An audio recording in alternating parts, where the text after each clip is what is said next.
வணக்கம், நமஸ்காரம். இன்றைக்கி என் கையில் இருக்கிறது 63 நாயன்மார்களின் வாழ்க்கை வரலாறு. நம்ம தமிழ்நாட்டை பாரதியார், தமிழ்நாடுன்ற வார்த்தையை பாரதியார் பல இடத்துல பயன்படுத்தியிருக்காரு. ஏன்னா இன்றைக்கி நாம் தான் தமிழ்நாடுன்னு பேர் வச்சோன்னு சில பேர் சொல்லிகிட்ருக்காங்க. சுதந்திரம் கிடைக்கிறதுக்கு முன்னாடியே கல்வியை சிறந்த தமிழ்நாடு அப்படின்னு, கல்வியிலேயே தமிழ்நாடு சிறந்தது அப்படின்னு சொல்லிகிட்ருக்குறோம். இதோ 2 மொழி கொள்கையை வச்சு தான் நம்ம தமிழ்நாட்டை கல்வியில் சிறப்பை வச்சுருக்குறோம் அப்படின்லாம் சில பேர் சொல்லிகிட்டு இருக்காங்க. கல்வியை சிறந்த தமிழ்நாடு அப்படின்னு பாரதியாரே சொல்லிட்டாரு. அதே பாரதியார் வேதம் நிறைந்த தமிழ்நாடு அப்படின்னு சொல்கிறாரு, தெய்வ தமிழ்நாடு அப்படின்னுலாம் சொல்லியிருக்காங்க. ஸோ இந்த தெய்வ தமிழ்நாட்டில், வேதம் நிறைந்த தமிழ்நாட்டில் 63 நாயன்மார்கள் 1000 வருஷத்துக்கு முன்னாடி, ஏதோ 100 வருஷம் 200 வருஷம் 500 வருஷம் இல்லை, 1000 வருஷத்துக்கு முன்னாடியே சோழர்கள் காலத்தில், சோழர்கள் நிறைய பண்ணியிருக்கிறாங்க. அவங்க காலத்தில் நமக்கு கிடைத்தது அதி அற்புதமாக. குன்றத்தூர் பக்கத்தில் பிறந்தார். பெரிய புராணம் நமக்கு கொடுத்த சேக்கிழார். குன்றத்தூர் சென்னைக்கு பக்கத்தில் தான். இப்போ கூட அங்கே போனோன்னா குன்றத்தூரில் அவர் பேரில் ஒரு அரசு பள்ளியே இருக்குது. குன்றத்தூர் சேக்கிழார் பேரில். அவர் எப்படி பிரைம் மினிஸ்டர் அப்பாயிண்ட் பண்ணார், அவர்கிட்ட என்னெல்லாம் கேள்வி கேட்டு அப்பாயிண்ட் பண்ணினாங்க, குவாலிஃபிகேஷன் இருந்தது மட்டும் இல்லை, இன்டர்வியூலாம் நடத்தி பிரைம் மினிஸ்டர் ஆக்கியிருக்கிறாங்க அந்த காலத்தில் ராஜாக்கள். ஸோ அவர் நமக்கு கொடுத்தது தான் 63 நாயன்மார். சேக்கிழார் பெரிய புராணமாக, பெரிய புராணம்னு பேர் வச்சாங்க, சிறிய புராணம் வைக்கல. தொண்டர்களுடைய பேரை, பெருமையை சொல்கிறது தான் பெரிய புராணம் அப்படின்னு வச்சாங்க நம் முன்னோர்கள். 63 நாயன்மார்களுடைய வாழ்க்கை வரலாறு படித்தோன்னா அதி அற்புதமாக இருக்கும்.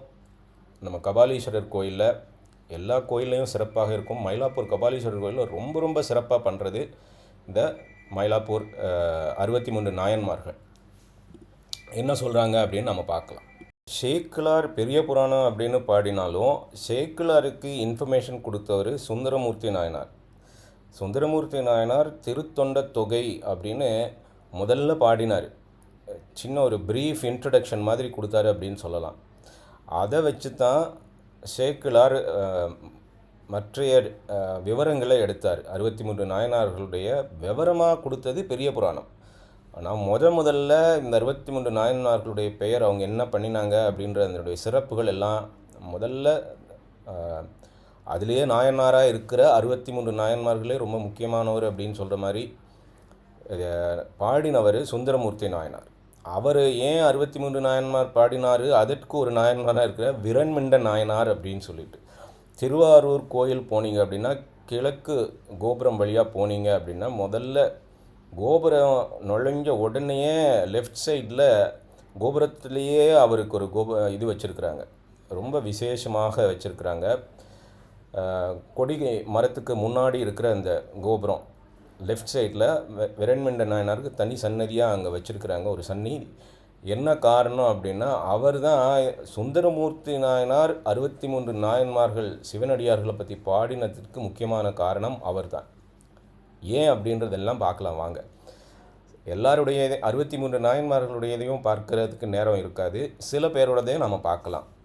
நான் ரொம்ப முக்கியம், இதெல்லாம் நம்ம தெரியாமல் இருக்கிறதுனால தான் பிற மதத்தவர்கள் நம்மை மதம் மாற்றுக்கிறாங்க. இந்த மாதிரியெல்லாம் அந்தந்த மதத்தில் பண்ணியிருக்கிறாங்க அப்படின்றாங்க. நம்ம மதத்தில் எல்லாம் இதெல்லாம் நடந்திருக்குது முன்னாடியே. பிள்ளை கறி கொடுத்துருக்குறாங்க, பிள்ளைக்கு தன்னுடைய பிள்ளையை வெட்டி கறியை சமைச்சு போட்டாங்க.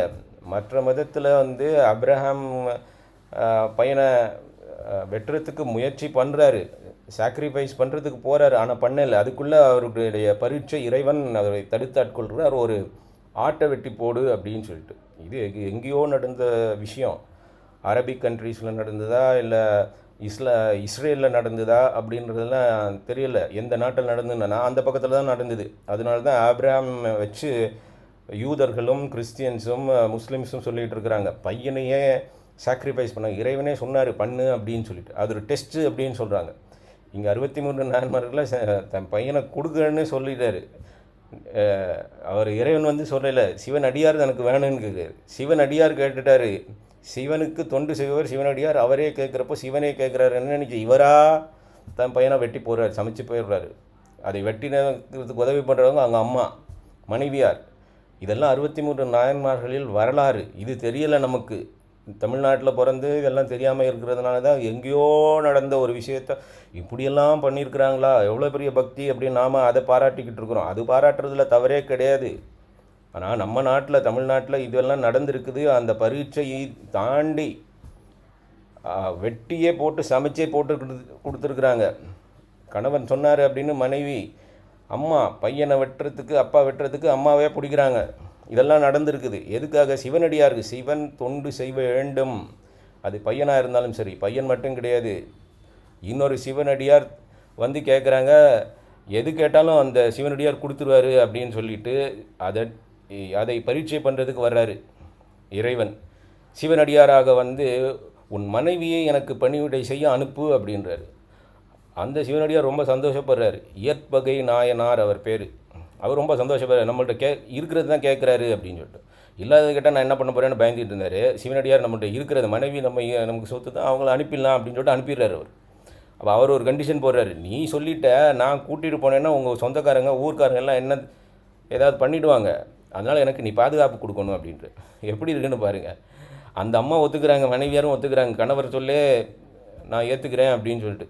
ரொம்ப முக்கியம். இதெல்லாம் சிந்தித்து பார்க்க வேண்டும். ஏன்னா வெள்ளைக்காரன் வந்து நம்மளுடைய மனசை மாற்றி கல்வி அப்படின்னு ஏதோலாம் சொல்லி நம்மளெல்லாம் குழப்பி வச்சு நம்மளெல்லாம் நம்ம மதத்தை இருந்து பிரிச்சுக்கிட்டு இருக்கிறாங்க. இதெல்லாம் யோசிச்சு பார்க்கணும். இதெல்லாம் நடந்திருக்கு. கணவர் சொன்னார் அப்படின்னு சொல்லிட்டு மனைவி அந்த சிவனடியார் பின்னாடி போகிறாங்க. சொந்தக்காரங்க ஏதாவது பண்ணிட போகிறாங்க அப்படின்னு சொல்லிட்டு எப்போ நேரம் வாழேந்தி போகிறாரு. யாராவது என்னையா உன் பொண்டாட்டியை நீ அனுப்புகிற, அவர் கூட உனக்கு நான் பைத்தியம் கிடிச்சிச்சா அப்படின்னு அந்த சொந்தக்காரங்க யாராவது சத்தமாக உடனே அடித்து சாய்க்கிறார். அவங்கள எல்லாரும் கையில் வச்சு வாழால் வெட்டி வீழ்த்துறாரு எல்லாரையும். அந்த மாதிரியெல்லாம் சிவனடியார்கள் வாழ்ந்துருக்கிறாங்க இந்த நாட்டில். சிவனடியார்களுக்கும் சிவனுக்கும் தொண்டு செய்வது வித்தியாசம் இல்லை அப்படின்னு சொல்லிட்டு. சிவனுக்கும் பண்ணாலும் ஒன்று தான், சிவனடியாருக்கும் பண்ணினாலும் ஒன்று தான். எல்லாருலேயும் சிவனடியார் இருக்கிறாங்க, சிவன் இருக்கிறாங்க அப்படின்னு சொல்லிட்டு அந்த மாதிரி ஒரு பக்தியில் பண்ணினவங்க தான் 63. அதனால தான் அவங்கள பற்றியெல்லாம் பேசிக்கிட்டு இருக்கோம். நம்ம கபாலீஸ்வரர் கோயிலில் வருது பங்குனி உத்திரம் தேர் திருவிழா மறுநாள் 63 அன்னைக்கு தான் தேர் திருவிழாவோட 2-3 மடங்கு கூட்டம் அன்னைக்கு தான் இருக்கும். சிவனடியார்களை வழிபட வேண்டும், அவங்கள ஒசத்தி பண்ணணும் அப்படின்னு சொல்லிட்டு சிவனை பார்க்குறதுலும் தேர் திருவிழா பார்க்க அதிகமான கூட்டம், அதிகமான அன்னதானங்கள் எல்லாம் அன்றைக்கு தான் இருக்குது. 63 நாயன்மார்களை நாம் பெருமைப்படுத்துவதில் தான். ஸோ இத்தனை வருஷம் கழித்தும் நாம் இவங்களெல்லாம் தூக்கி பிடிச்சிருக்கிறோம் அப்படின்னாலே அதுதான் இந்த நாட்டின் பெருமை, அதுதான் இந்த நாட்டின் கலாச்சாரம். சரி, இப்போ நாம் 63 முதலாவதாக நம்ம இந்த பார்க்கணும். ரொம்ப அற்புதமாக பெயிண்டிங்கெல்லாம் பண்ணி கொடுத்துருக்காங்க. இது யார் பப்ளிஷ் பண்ணாங்க அப்படின்னா மயிலாப்பூர் ராமகிருஷ்ண மடத்தில் கொடுத்துருக்குறாங்க. அதி அற்புதமாக இருக்குது பெயிண்டிங்கெல்லாம்.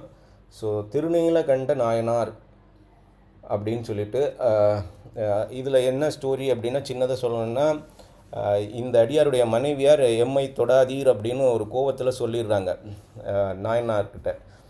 உடனே அவர் எம்மை தொடாதீர் அப்படின்றதுனால எந்த பெண்ணையும் தொடுறதில்லை, அவரையும் மனைவியாரையும் தொடுறதில்லை, எந்த பெண்ணையும் தொடுறதில்லை அப்படின்னு முடிவு பண்ணி அந்த மனைவியையும் தொடாமல் இருக்கிறது உலகத்துக்கு தெரிவிக்க வேண்டும். கணவன் மனைவியாக வாழ்கிறாங்க, ஆனால் அவரை தொடாமல் வாழ்ந்துக்கிட்டு இருக்கிறாங்க அப்படின்றது தெரிவிக்கணும் அப்படின்றதுக்காக சிவனடியார் வந்து ஒரு சத்தியம் கேட்குறாரு. அப்போ அவங்கள தொட்டுட்டு நீ குளத்துலேருந்து எழுந்துக்கணும் அப்படின்றப்போ அவர் ஒரு குச்சியை கையில் கோல் கையில் வச்சுக்கிட்டு சத்தியம் பண்ணுறாங்க. ஏன் அதெல்லாம் பண்ணுற அப்படின்றதெல்லாம் கேட்குறப்ப தான் விஷயம் எல்லாம் தெரிய வருது உலகத்தாருக்கு. அந்த மாதிரி ஒரு பரீட்சை பண்ணி அவங்களுக்கு மறுபடியும் இளமை கொடுத்து சிவனுடன் சேர்த்து கொள்கிறார். நான் இயற்பகை நாயனாரை பற்றி சொன்னேன் உங்களுக்கு.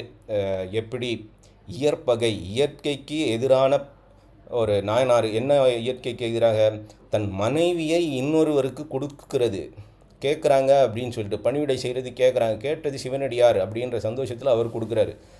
மனைவி கணவர் சொல்கிறத கேட்டுட்டு ஓகே அப்படின்னு சொல்லிட்டு போகிறாங்க. சொந்தக்காரங்களை தான் அடித்து வீழ்த்திக்கிட்டு இருக்கிறது பார்க்குறோம் நாம்.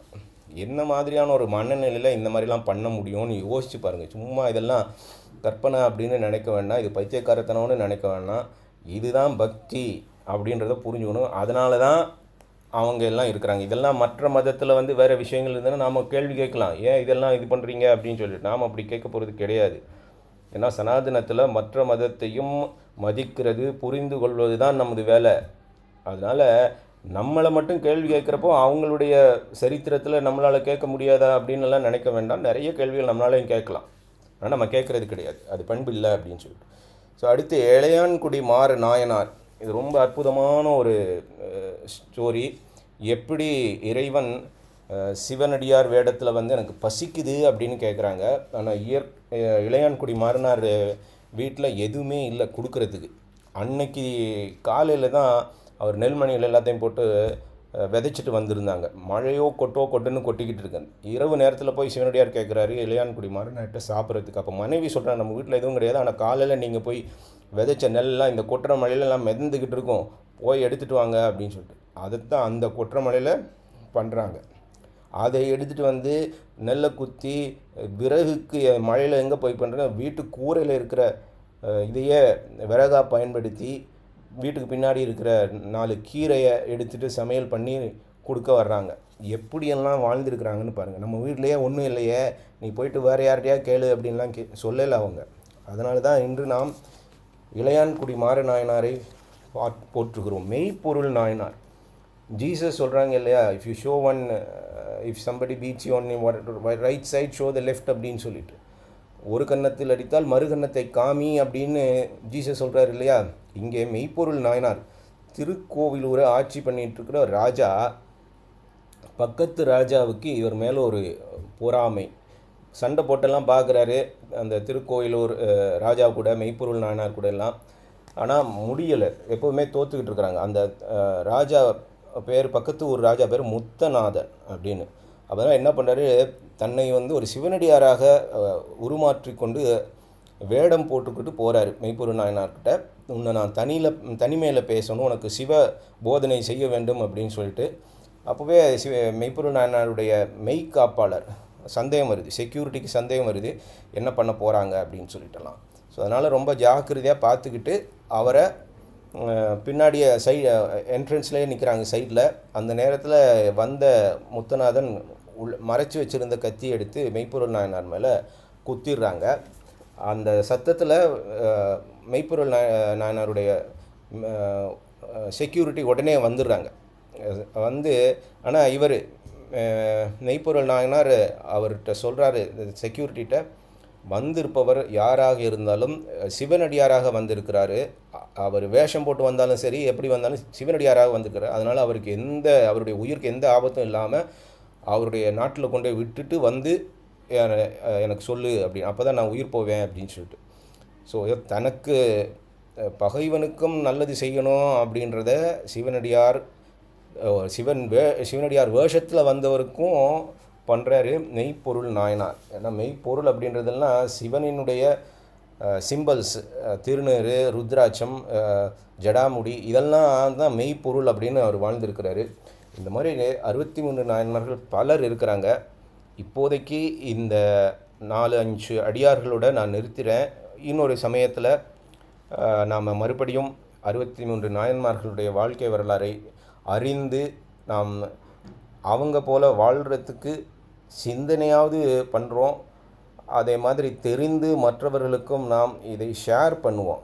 நமது தேசம் எப்படி இருந்தது ஒரு காலத்தில் அப்படின்றத, பக்தியில் எப்படியெல்லாம் மனிதர்கள் வாழ்ந்திருக்கிறாங்க அப்படின்ற விஷயத்தை மற்றவங்களோட ஷேர் பண்ணுவோம். அதுதான் இப்போ பண்ண வேண்டியது. அதனை சேர்த்து நாமளும் அடுத்தபடியாக நாமளும் இந்த மாதிரி வாழ்கிறதுக்கு முயற்சிகள் செய்வோம். சிவனடியார்களுக்கு தொண்டுகள் செய்வோம், உளவாரப்பணி செய்பவர்களுக்கு தொண்டுகள் செய்வோம், கோவில்களுக்கு தொண்டுகள் செய்வோம். ஓம் நம சிவாய, ஓம் நம சிவாய.